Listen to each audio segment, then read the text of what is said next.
Hello Telugu రాజ్యం channel చూస్తున్నారా? సామాజిక రాజకీయ జీవన చిత్రణే తెలుగు రాజ్యం. అతిశయోక్తులు అసత్యాలు ఉండవు. రాజకీయ కోణం కాదు, ప్రజా కోణమే కొలబద్ద. తెలుగు రాజ్యం వీక్షణ మీ ఉత్తమ అభిరుచికి నిదర్శనం.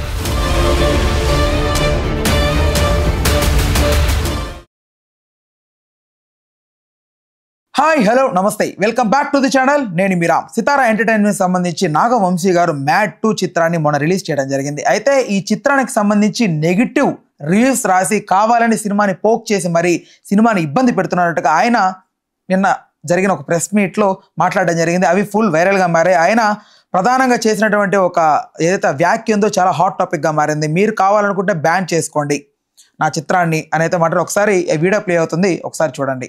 మీకు అంతగా మా మీద పగుండం దమ్ముంటే మానిపారండి, బ్యాన్ చేయండి. ఇప్పుడు నేను ఇంత కామెంట్ చేశాను కదా, నా సినిమాలు బ్యాన్ చేయండి, నా సినిమా ఆర్టికల్స్ రాయకండి, నా దగ్గర యాడ్ తీసుకోకండి, నా సినిమాలు రివ్యూ రాయకండి, చూసుకోండి, నాకేం అవసరంలా.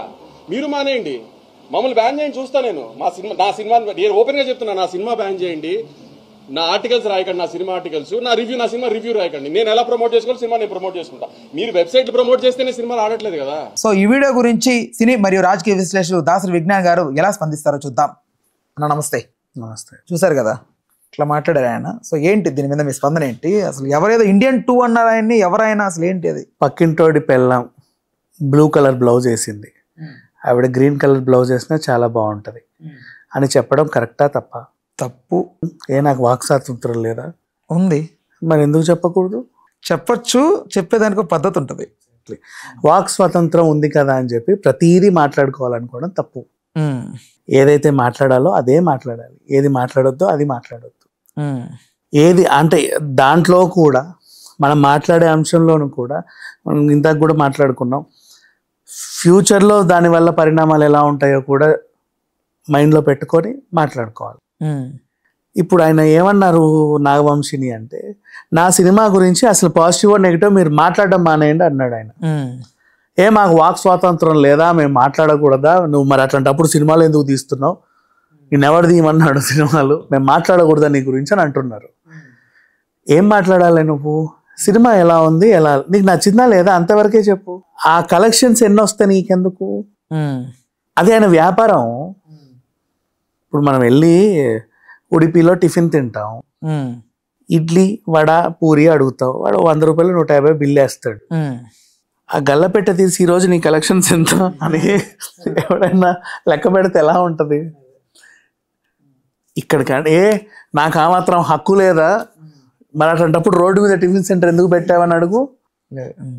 ప్రతిదీ మాట్లాడడానికి మాట్లాడుకోవడానికి చాలా ఉంటాయి. మరి ఎందుకు ఇంటర్వ్యూలు కానీ ఇవన్నీ కూడా ఆయన ఎందుకు? అదే అంటున్నా, అదే అంట. మరి ఎందుకు రా ఇస్తావు ఇంటర్వ్యూలు, మరి ఎందుకు రా తీస్తావు సినిమాలు అంటే, అయితే ఇంటర్వ్యూలు చేసినంత మాత్రం సినిమాలు తీసినంత మాత్రం ఆయన కలెక్షన్లో నీకు చెప్పాలా? నాట్ ఓన్లీ ఫర్ అంటే వీళ్ళు చెప్తోంది ఏంటంటే సినిమా బాగలేదని ఒక రివ్యూ వచ్చిందంట. ఆయన బాధ ఏంటంటే వంశీ గారిది ఒక రివ్యూ వచ్చింది, అయిపోయింది అక్కడ క్లోజ్. మళ్ళీ దాని కలెక్షన్స్ పెరుగుతున్నాయని, దాని సినిమా చూస్తున్నారని, ఎందుకు చూస్తున్నారు మీరు, చూడకండి సినిమా బాగలేదని నేను చెప్పాను కదా అని సోకాల్డ్ పర్సన్ అంటుంటే దానికి ఆయన రియాక్ట్ అయినట్టు తెలుస్తుంది. చూసేవాళ్ళు చూస్తుంటే వీళ్ళ ప్రాబ్లం ఏంటి? అదే. నెక్స్ట్ ఇదంతా ఎక్కడి నుంచి మొదలైందో చెప్పనా? గేమ్ చేంజర్ నుంచి స్టార్ట్ అయింది. గేమ్ చేంజర్ అనే ఒక సినిమా రిలీజ్ అయిన మొదటి రోజు మాకు మొత్తం ప్రపంచంలో ఎక్కడ లేని ధనమంతా మాకు ఈ రోజే వచ్చేసింది అని వాళ్ళు పెద్ద పోస్టర్ వేసుకునేసరికి థియేటర్లలో ఏమో అసలు ఫస్ట్ షో బెనిఫిట్ షో నుంచే 4-5 కంటే ఎక్కువ ఉండట్లేదు, మీకు 40-50 కోట్లు ఎక్కడి నుంచి వచ్చాయి అని వాళ్ళ ప్రాబ్లం. ఫ్రాంక్లీ స్పీకింగ్ నేను వెళ్ళింది ఎప్పుడు 7 o'clock షోనా, 7 అనుకుంటా. 26 మెంబర్స్ ఉన్నారు, అందులో 6 మెంబర్స్ ఆ అబ్బాయి, ఆయన ఎవరు చింపిన బట్టలు వేసుకుంటాడు, బోలే షావలి వెంట పెట్టుకొని 6 వెంట పెట్టుకొని వచ్చాడు. మేము 6 వెళ్ళాము, ఇంకా మీతో పాపం ఎవరు వచ్చారో తెలియదు. సో అలా ఉంది. నువ్వు కలెక్షన్స్ చెప్తే I can't believe because we have seen కాబట్టి. అలా అందరూ అన్ని చూశారు, ఎవరు వెళ్ళిన థియేటర్లు కూడా ఫుల్ లేవు ఎక్కడా కూడా.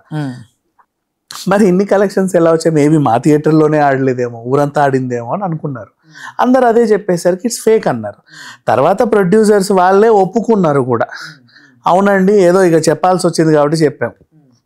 ఓకే, అప్పటి నుంచి ఎవరు కలెక్షన్స్ చెప్పినా జనాలు నమ్మట్లా. ప్రాబ్లం అది. ఇక్కడ జనాల తప్పు కూడా లేదు.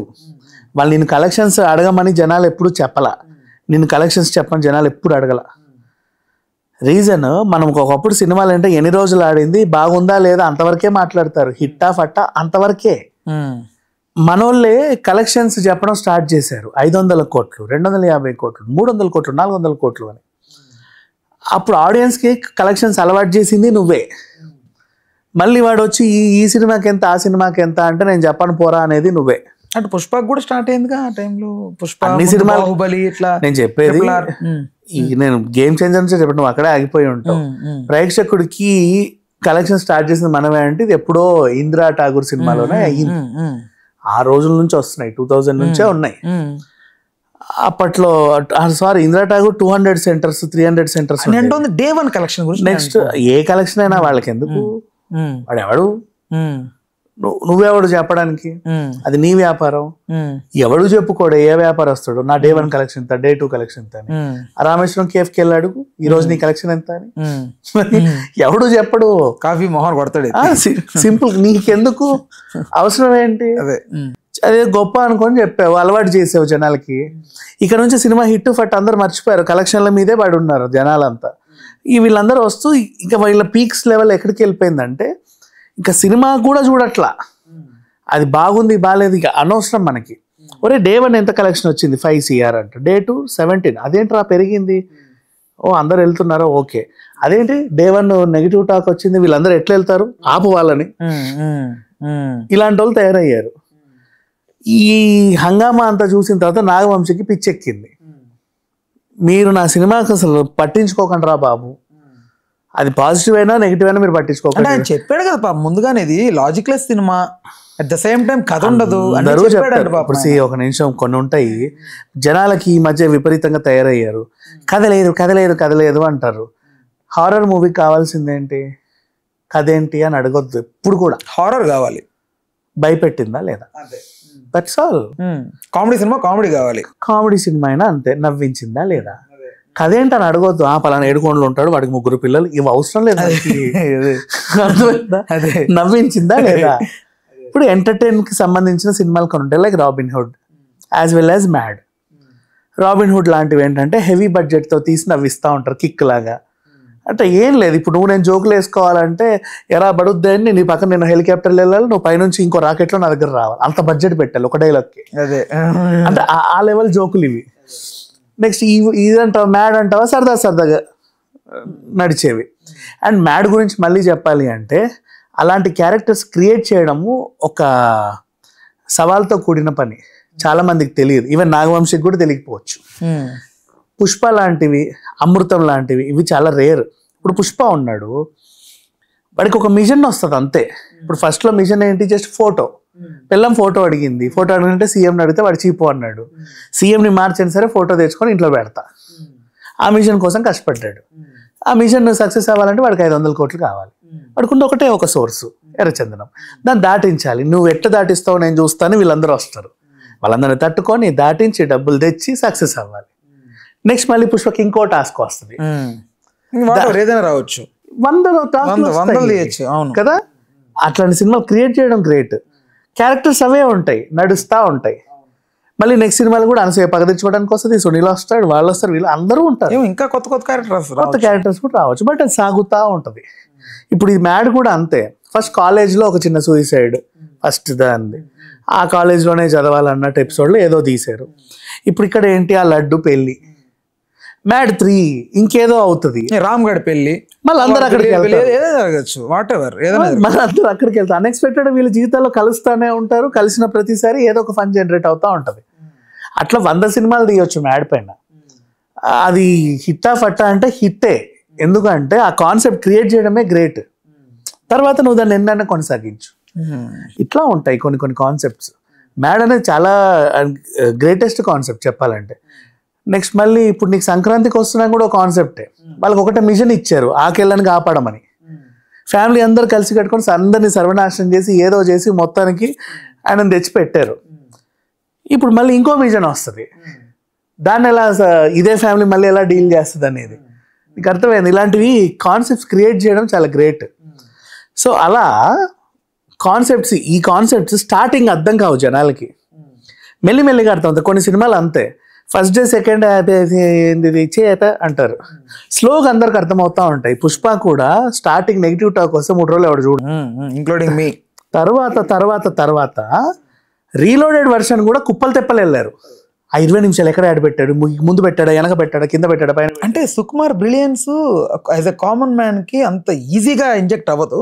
బట్ చూసే కొద్ది వాడు చూసి వచ్చిన తర్వాత వాడికి 2 days తర్వాత వాడికి వస్తుంటది, అరే ఏదో ఉందిరా అని. అదే వాడు ఫస్ట్ డే ఏం బాగా అసలు వాడు మైక్ తీసి వేస్తాడు అసలు బాగాలేదని. తర్వాత వాడికి అర్థమైన తర్వాత వాడే చూస్తాడు 20 నిమిషాలు ఎందుకు యాడ్ చేశారని. ఫ్లాప్ సినిమాకి 20 నిమిషాలు అతికిస్తే ఎంత, అతికికపోతే ఎంత? అదేలే. అవునా, కొనసాగిందా? సేమ్ అంతే. ఇప్పుడు మ్యాడ్ అయినా ఒక సినిమా కాన్సెప్ట్ క్రియేట్ అయింది, అది స్లోగా జనాలకు ఎక్కుతుంది, అందరు చూస్తున్నారు. అండ్ ఇంకొకటి, మ్యాడ్ అనేది సీక్వెల్, స్క్వేర్. ఫస్ట్ చూసిన వాళ్ళే దీన్ని మళ్ళీ చూస్తే ఎంజాయ్ చేస్తారు. స్టార్టింగ్ రిలీజ్ అయినప్పుడు కూడా అరే ఇదేదో ఉందిరా అని చెప్పేసి ఫస్ట్ పార్ట్ చూసిన తర్వాత కూడా మళ్ళీ వచ్చి చూసి నవ్వుకునే వాళ్ళు ఉంటారు. అలా కూడా కొంచెం జాప్యం జరుగుద్ది, అటు కలెక్షన్స్ పెరుగుతూ ఉంటాయి. అండ్ ఇంకోటి, నాగవంశీ దగ్గర చెప్పింది కూడా బాగా ఇరగదీసే 186 కోట్లు నేను చెప్పలే, ఆయన చిన్నవే కలెక్షన్స్. అదే ఆయన కూడా సెలెక్ట్ చేసుకుంటున్న ప్రాజెక్ట్స్ కూడా కొంచెం చిన్న కలెక్షన్. దీంట్లో ఇప్పుడు ఈ కాంట్రవర్సీలో కూడా కొంచెం పెద్ద పెద్ద ప్రాజెక్టులు చేస్తున్నారు. దీనికి వచ్చిన చిన్న కలెక్షన్సే. మరి నీకు కావాలంటే నా డిస్ట్రిబ్యూటర్లతో ఉన్నవన్నీ చూపిస్తా, చూడండి. మీరు ఎందుకు నాది ఫేక్ కలెక్షన్స్ అది ఇదని ఎందుకు మాట్లాడుతున్నా, కలెక్షన్ గురించి ఎందుకు మాట్లాడుతున్నారు మీరు? ఆయన ప్రాబ్లం ఏంటంటే ఉన్నమాట అంటే ఉలికి ఎక్కువ అంటారు కదా, నిజంగానే కలెక్షన్స్ వచ్చాయి, కానీ వీళ్ళకి ఏంటంటే అది ఫేక్ ఫేక్ ఫేక్ ఫేక్ అనగానే ఆయన లేదు లేదు నాకు నిజంగా వచ్చాయి అని రెచ్చిపోతున్నాడు. బట్ నిజంగానే వచ్చుంటాయి. వచ్చినా రాకున్నా సినిమా కలెక్షన్లు ఆడియన్స్కి చెప్పకండి, అవసరం లేదు. వాడికి అనవసరమైన టాపిక్ అది, వాడు తెలుసుకోవాల్సిన అవసరమే లేదు దాని గురించి. అట్లా మీరు చెప్పి అలవాటు చేయకండి. అలవాటు చేశాక వాడు మళ్ళీ నువ్వు ఏదైనా చెప్పకపోతే మాకు తెలుసుకునే ఇది లేదా అంటాడు.